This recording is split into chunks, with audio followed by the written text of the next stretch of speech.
गोदाम के बारे में आप क्या कहना चाहते हैं सर? आपके पास मात्र 200 एमटी का गोदाम आपने हमको बताया। जी जी। सर तो 200 एमटी में कैसे आप बीज रख पाइएगा?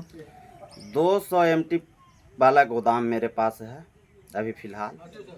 उसमें पीडीएस का दुकान भी है, खाद का भी काम होता है और धान के टाइम में धान का भी। इसके लिए हम लोग आदेश आया सरकार का कि हर पंचायत में 1000 एमटी का गोदाम बनाया जाए।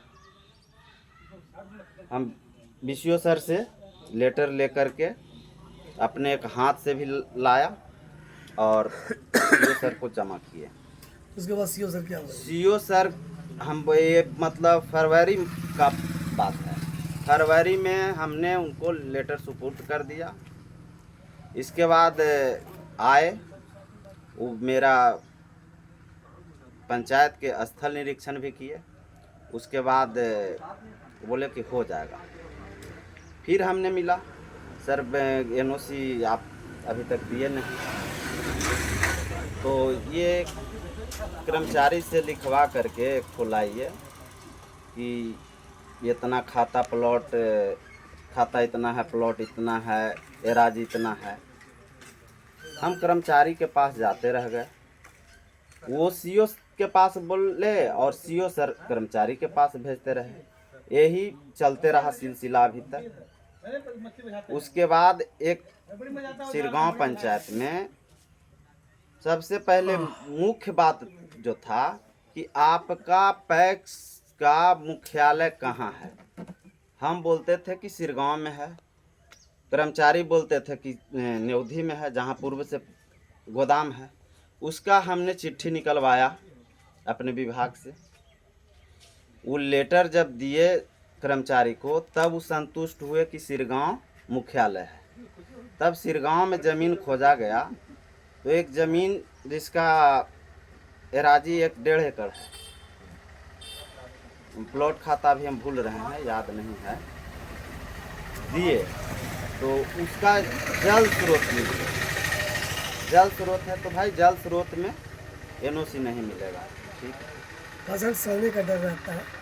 जल स्रोत खतियान बता रहा है, लेकिन उसको अगर जांच किया जाए तो जमीन जो है परित है, पूरा परित है। उस पर फुटबॉल लोग खेलते हैं, वहाँ पे प्रशासनिक भवन भी बन रहा है।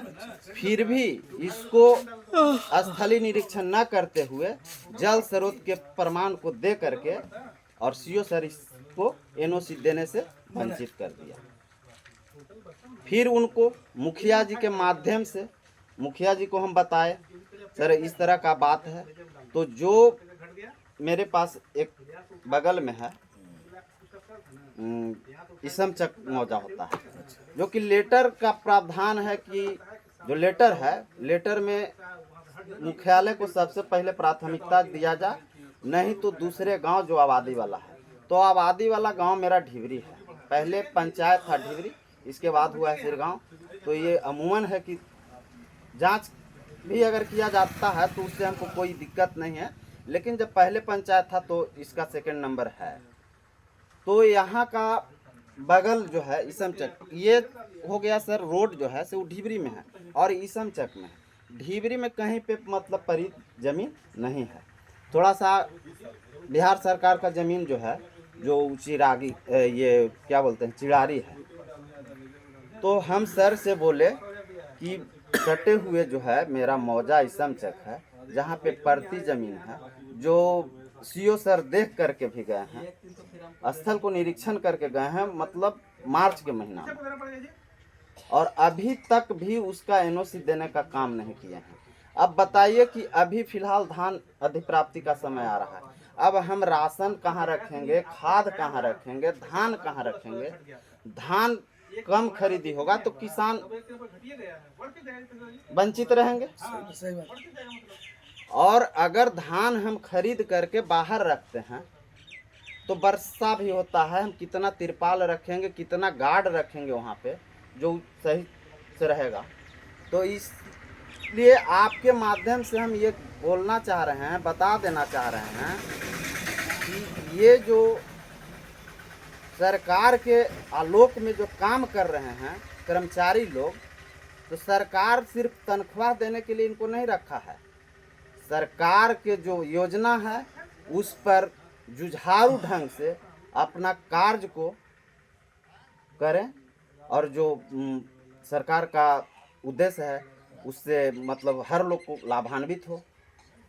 तो हम आपके माध्यम से आग्रह करेंगे कि जो भी संकट है सिरगांव पंचायत में गोदाम का, उसको आपके ही माध्यम से अगर होता है, सुनते हैं, तो इस पर जल्द से जल्द कार्रवाई करते हुए एनओसी अगर मिलता है तो 1000 MT का जब गोदाम बनेगा तो किसान को पंचायत में धान पहुंचाने में 10 क्विंटल वाला, 5 क्विंटल वाला, 2 क्विंटल वाला सब जो है उससे लाभान्वित होगा।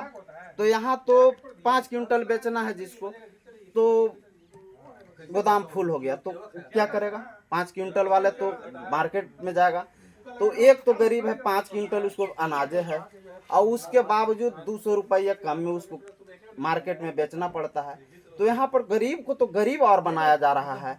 उसके उत्थान के लिए सरकार अगर त्वरित है तो उसके लिए अफसर लोग, कर्मचारी लोग उसको बढ़ावा दें। इन्हीं शब्दों के साथ आपके चैनल से जानकारी पूरा मिले।